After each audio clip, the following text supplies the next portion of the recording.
कठिन परिश्रम। दोस्तों, हौसला तो क्या नहीं पाया जा सकता। इंसान में सच्ची प्रतिभा और लगन होनी चाहिए। बस फिर कोई भी कठिनाई क्यों ना हो, चाहे वो शारीरिक हो, पारिवारिक या फिर आर्थिक हो, उसके बुलंद हौसलों को मात नहीं दे सकती। कुछ लोग इन परिस्थितियों में सारा दोष अपनी किस्मत पर मढ़ देते हैं और यह भूल जाते हैं कि किस्मत भी उन्हीं का साथ देती है जो खुद पर भरोसा और अपनी मेहनत से कुछ कर दिखाने का जज्बा और दम रखते हैं।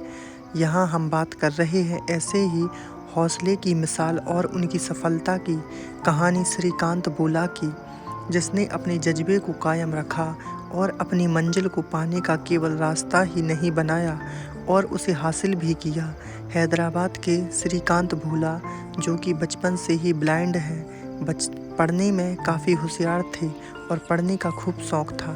जब श्रीकांत का जन्म हुआ तो उनके कुछ रिश्तेदारों और पड़ोसियों ने श्रीकांत के अंधेपन के कारण उनके माता पिता को अनाथालय में दान करने या फिर मार डालने तक की सलाह दे डाली थी।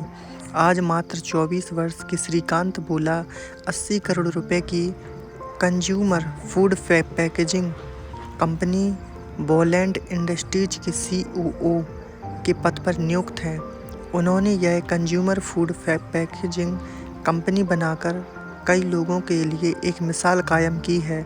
उनकी company consumer food packaging, printing, ink और ग्लू का बिजनेस कर रही है और काफ़ी प्रोग्रेस कर रही है। उनके 5 प्लांट में 450 लोग सीधे काम कर रहे हैं और साथ ही साथ अप्रत्यक्ष रूप से उनकी कंपनी के द्वारा कई हजार लोगों को काम मिला हुआ है। 6वां प्लांट आंध्र प्रदेश के नेल्लोर के पास श्री सिटी में बन रहा है। 6 महीने बाद इस प्लांट के शुरू होने के बाद 800 से अधिक लोगों को वे सीधे रोजगार देंगे।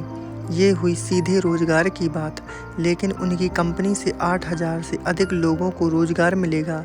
अभी 4000 से अधिक को मिल रहा है।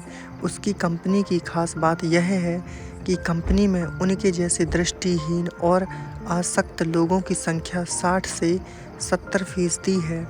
इन लोगों के साथ ही वे खुद भी रोजाना 15 से 18 घंटे काम करते हैं।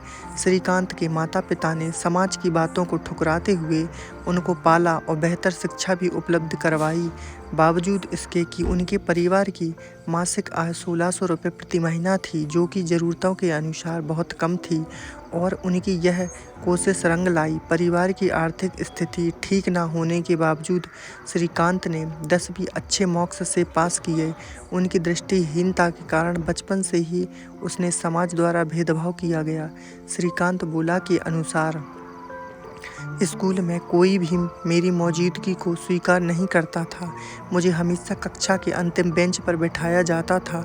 मुझे पीटी की कक्षा में शामिल होने की मनाही थी। मेरे जीवन में वह एक ऐसा क्षण था जब मैं यह सोचता था कि दुनिया का सबसे गरीब बच्चा मैं ही हूँ, और वो सिर्फ इसलिए ना कि मेरे पास पैसे की कमी थी, बल्कि इसलिए कि मैं अकेला था।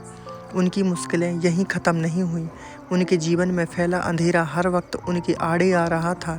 इसी कारण उनकी पढ़ाई में भी दिक्कत आ रही थी, क्योंकि वो जो विषय पढ़ना चाह रहे थे उसमें एडमिशन नहीं मिल पा रहा था। साइंस पढ़ने की चाह लिए वो हर स्कूलों की ठोकर खा रहे थे। कहते हैं, जब आप एक ईमानदार कोशिश पूरे हौसले और जज्बे के साथ की जाती है तो पूरी कायनात आपको आपकी मंजिल से मिलवाने की कोशिश में लग जाती है। और श्रीकांत के साथ भी ऐसा ही हुआ। वे खुद ईमानदार थे, इसलिए उन्हें एक ईमानदार मददगार भी मिल गई। ऐसे में उनके रास्ते को आसान करने के लिए उनकी टीचर स्वर्णलता ने उनकी मदद की और कोर्ट में आवेदन किया। काफ़ी मेहनत करने के बाद आखिरकार कोर्ट ने अपने फैसले में श्रीकांत को साइंस से एडमिशन लेने की अनुमति दे दी, लेकिन इस कोशिश ने 6 महीनों का लंबा समय ले लिया।